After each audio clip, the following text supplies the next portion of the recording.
नमस्कार, स्वागत है आप सभी का। मैं हूं आपके साथ शाफनी पटना। बुलेटिन की शुरुआत करेंगे। हिमाचल प्रदेश में बरसात आते ही जलजनित रोग का खतरा बनता जा रहा है, जहां प्रदेश में स्क्रब टाइफस, आई फ्लू और जॉन्टिस के मामले आने शुरू हो गए हैं, जिसकी पुष्टि स्वास्थ्य मंत्री डॉक्टर धनीराम शांडिल ने की है। और ऐसे में स्वास्थ्य विभाग ने एडवाइजरी भी जारी कर दी है। साथ ही पीएचसी, सीएचसी और जिला स्तरीय अस्पतालों को इन बीमारियों से निपटने के लिए उचित प्रबंध करने के निर्देश दे दिए गए हैं, जिसमें स्वास्थ्य मंत्री कर्नल धनीराम शांडिल ने कहा है कि प्रदेश में बरसात के कारण जलजनित रोग के मामले आए हैं। प्रदेश में बीते 24 घंटे में आई फ्लू के 2740 मामले सामने आए हैं।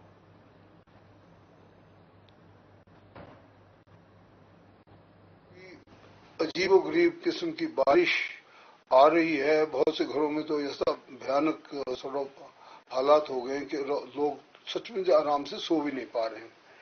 तो निश्चित है कि इस प्रकार की स्थिति में वाटर बोर्न डिजीजेस आई हैं, जैसे आई फ्लू की बहुत सी घटनाएं, जिसमें कल हमने देखा था पूरे स्टेट में 2740 जो आंकड़ा बताता है, और हमीरपुर एलोन में कल 160 बताई गई है।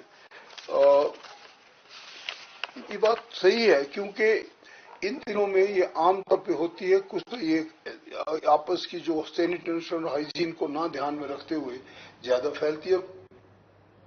हिमाचल प्रदेश में प्राकृतिक आपदा ने अपना कहर बरसाया है। प्रदेश के अलग अलग हिस्सों में हुई बारिश की वजह से बड़ा नुकसान हुआ। वहीं इसको लेकर नेता प्रतिपक्ष जयराम ठाकुर ने कहा है कि उनके स्वराज विधानसभा क्षेत्र में 5 लोगों की मृत्यु होने की सूचना है। नेता प्रतिपक्ष जयराम ठाकुर ने कहा है कि वहां एक गांव को ही खाली करना पड़ा। वहीं जयराम ठाकुर ने राज्य सरकार से आग्रह किया है कि जो सड़कें लंबे समय से अवरुद्ध है, वहां पर अब राशन की दिक्कत आ गई है और ऐसे में प्राथमिकता के आधार पर ऐसे क्षेत्र में राशन पहुंचाया जाए। तो सराज विधानसभा में 5 लोगों की मृत्यु हो चुकी है और वहीं कई ऐसे गांव हैं जिन्हें खाली कराया गया है। कई ऐसे सड़कें जो अवरुद्ध है, जिसके कारण लोग वहां पर काफी परेशानियों का सामना कर रहे हैं। साथ ही जयराम ठाकुर ने राज्य सरकार से अपील की है कि जो सड़कें अवरुद्ध है उससे जल्द से जल्द ठीक कराया जाए, क्योंकि अब लोगों के लिए जीवन यापन करना मुश्किल होता जा रहा है। मैं देख रहा हूं कि भारी बारिश का ये लगभग तीसरा दौर है। ये एक तरह से मैं कहूं, अगर इसको फेजेज में अगर बांटना है तो थर्ड फेज इसको कह सकता हूं, जो पिछले कल से शुरू हुआ है, जिसमें भारी बारिश हो रही है और नुकसान की खबरें पूरे हिमाचल प्रदेश के सभी जगह से आ रही है। कुछ जगह कम है, लेकिन कुछ जगह हमारे ज्यादा खबरें आ रही है। बहुत बड़ी निराशा है। हम इस त्रासदी के दौरान बोलना नहीं चाहते थे, जबकि कोविड एक ऐसा दौर था जब हर कुछ बोलते रहिए, और अभी मैं बोलना ये नहीं चाह रहा हूं, लेकिन सचमुच में निराशा अब बहुत बड़ी हताशा में परिवर्तित हो रही है। मेरी नहीं, सबकी हो रही है। राहत कार्य बहुत विलंब से चल रहा है, धीरे से चल रहा है, एक बात। और जो कदम हमको एहतियात के तौर पर पहले उठाने के हैं, वो हम घटना घटित होने के बाद उठाए। प्राकृतिक आपदा से इस बार हिमाचल प्रदेश को भारी नुकसान हुआ है और ऐसे में अभी प्रदेश के कई हिस्से ऐसे हैं जहां पर जनजीवन पटरी पर नहीं लौटा है। वहीं प्रदेश का जिला कुल्लू और मंडी में इस बार आपदा से भारी नुकसान हुआ, जहां व्यास नदी के रौद्र रूप को देखते हुए अब इसके तटीयकरण को लेकर आवाज उठने लगी है। वहीं कुल्लू जिले के आनी में कई मकान जमींदोज हो चुके हैं, लेकिन अच्छी बात यह रही कि इसकी सूचना पहले ही मिल गई थी, जिसके चलते भवनों को खाली किया गया था। हमारे आनी क्षेत्र में जो 8 से 9 मकान जमींदोज हो चुके हैं।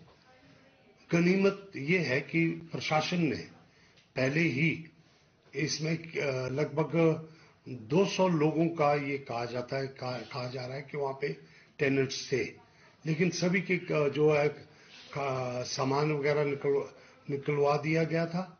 उसको पूरे इलाके को, मकानों को खाली करवा चुका वहीं जिला कुल्लू से मंडी और कांगड़ा जिले को आपस में जोड़ने के लिए हर साल लोकसभा चुनावों के दौरान लखघाटी की भूभू जोत से टनल निकालने की बात तो कही जाती है, लेकिन अभी तक ये बात धरातल पर नहीं उतर पाई।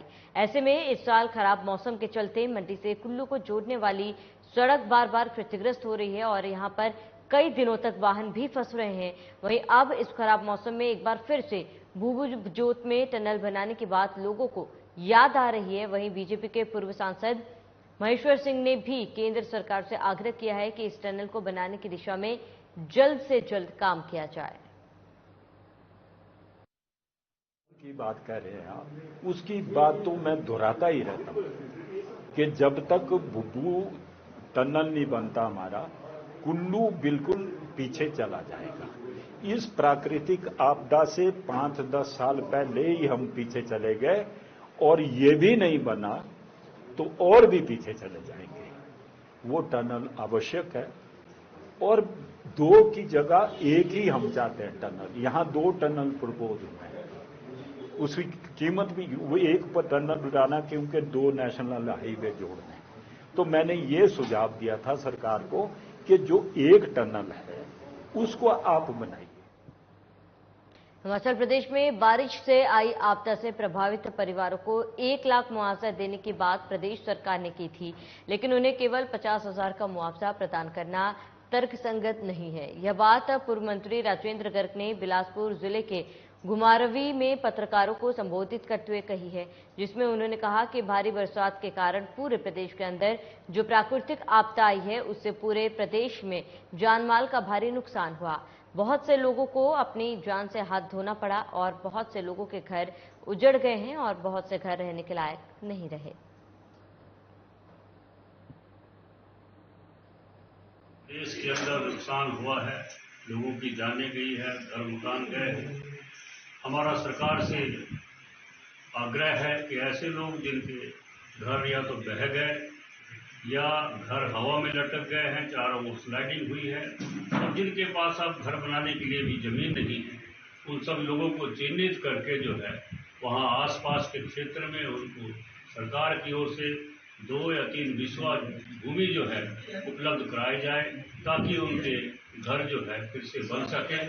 और खबर बद्दी से है, जहां औद्योगिक क्षेत्र बरोटीवाला नालागढ़ में आफत की बारिश हो रही है और प्राकृतिक आपदा के कारण क्षेत्र में तबाही का मंजर लगातार जारी है। वहीं पहाड़ी इलाकों की बात की जाए तो रामशहर, साई, बुवासिन नामक पंचायतों के 1 दर्जन गांव का नॉमिनेशन पूरी तरह मिट चुका है और लोगों के घर टूट चुके हैं और लोग अपने घरों का सामान उठाकर सुरक्षित जगहों पर जाने को मजबूर हो चुके हैं। इतना ही नहीं, आपदा ने इस कदर कहर ढाया है कि गांव के गांव खाली हो गए। वहीं 1-1 रुपया जोड़कर बनाए अपने सपनों के महल टूटते देख लोगों की आंखों से आंसू आ गए और अब तक 150 परिवार के करीब 1000 से ज्यादा प्रभावित लोग या तो सामाजिक संस्थाओं में रहने को मजबूर है या फिर अपने रिश्तेदारों के यहाँ जा चुके हैं। तो क्षेत्र में तबाही का मंजर देखा जा रहा है। लोगों ने अपने घरों को टूटते हुए देखा है। लोग यहां से पलायन करने को मजबूर है। करीब 1000 से ज्यादा परिवार इस आपदा से प्रभावित हुए हैं, जिन्होंने अपने घरों को खोया है और ऐसे में लोग यहां से पलायन करने को मजबूर है। लोग अपने रिश्तेदारों के यहाँ या फिर कोई अन्य जगह पर रहने को मजबूर है और बद्दी में जगह जगह तबाही का मंजर साफ तौर पर देखा जा सकता है। तो कई लोगों ने अपनी कई संपत्ति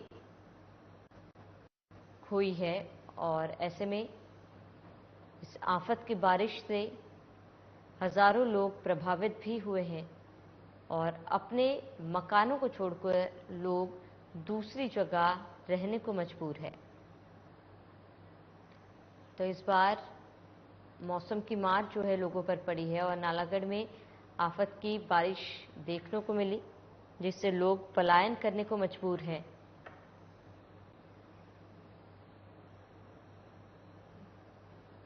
के चलते जैसे ही अभी आप देख रहे हैं कि हिमाचल में बहुत ज़्यादा नुकसान हुआ है, तो हिमाचल प्रदेश में नालागढ़ ब्लॉक में भी कई पंचायतों में नुकसान हुआ है। करीब हमारी 8-10 पंचायतें जिनमें ज़्यादा नुकसान हुआ है। वैसे तो 77 पंचायतें हैं ब्लॉक में, तो पहाड़ की ऑलमोस्ट 50% पंचायतें हैं जिनमें ज़्यादा नुकसान हुआ है और 8-10 में भारी नुकसान हुआ है, जिसमें हमारी दून विधानसभा क्षेत्र की भी कुछ पंचायतें जैसे साई, बवासनी, सौड़ी, नंदपुर में भी है।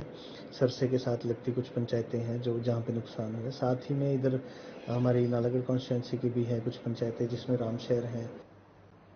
खबर शिमला से, जहां उपायुक्त के आग्रह पर उद्योग विभाग ने 4 सदस्यीय वैज्ञानिकों की टीम गठित की, जो एडवांस स्टडी दयानंद स्कूल और तारा हॉल स्कूल की भूमि की भूगोलीय जांच करेगी, जिसके बाद टीम द्वारा उपायुक्त शिमला को जांच रिपोर्ट भेजी जाएगी।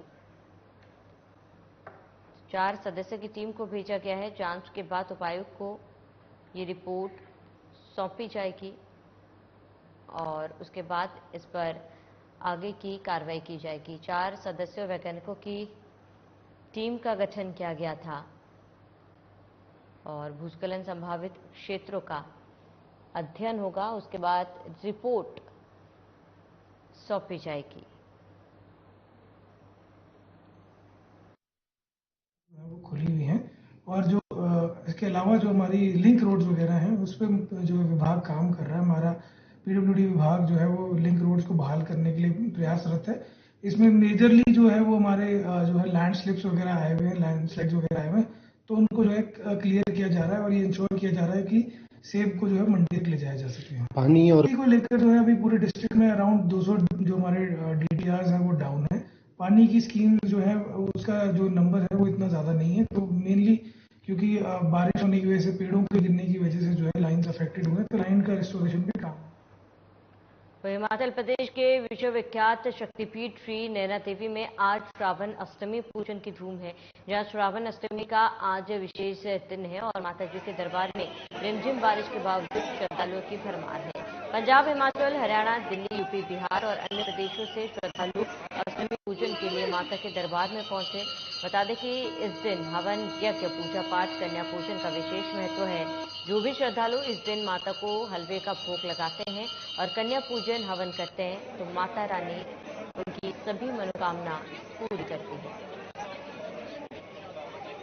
विख्यात शक्तिपीठ श्री नैना देवी में भक्तों की भीड़ देखी गई। पंजाब, हिमाचल, हरियाणा, दिल्ली, यूपी से लोग यहां पहुंचते हैं। कन्या पूजन और हवन का इस दौरान विशेष महत्व भी होता है। श्रावण अष्टमी पर भक्तों की आस्था जो है वो देखी गई, जहां कन्या पूजन और हवन का विशेष महत्व होता है, जिसको लेकर आज पूजा की गई और लोगों में भीड़ देखी गई। महामाई दीदार किते ने ते बहुत वधिया लग्या। प्रशासन का भी बहुत वधिया रोल है ते परमात्मा भी बहुत वधिया किता है। कोई उरे गर्मी नहीं लगी सानू, वधिया बहुत वधिया मौसम थी। महामाई की अपार किरपा थी। परमात्मा असीं भी सारे भगतां नूं कह रहे हैं महामाई के नैना देवी दर्शन करो ते सारे बंदे उरे आओ ते महामाई तो। चलिए इसी के साथ इस बुलेटिन में फिलहाल मेरे साथ इतने। देश प्रदेश की तमाम बड़ी खबरों के लिए आप बने रहिए हमारे साथ।